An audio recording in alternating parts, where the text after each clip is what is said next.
মা বলছে আমার ছেলেটা খুবই খারাপ। বউয়ের কথা শুনে ওই একই মা বলছে যে মেয়ের জামাইটাও ভালো না, মেয়ের একটা কথাও শোনে না।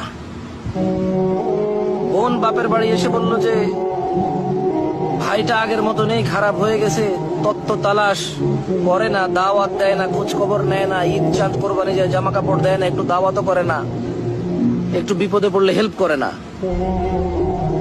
আবার ওই বোনটাই বলে আরে জানিস তোর দুলাভাইটা খুবই খারাপ, কাম কাজ করে করবি কি আর, বোনের দাওয়াত দে, বাগিনারে দাওয়াত দে, আজকে বোনের এটো হয়েছে, ভাইয়ের ওটা হয়েছে, সারাদিন তো বোন ভাই করে করে তার জীবন শেষ করে দিল।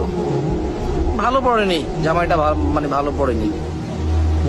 অবাক অবাক করা চরিত্র না?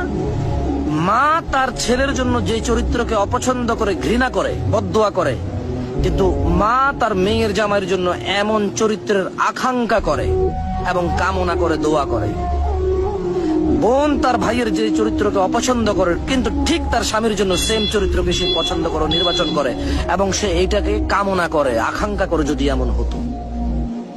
সমাজের এই স্যাড চরিত্র আমাকে ভাবায়।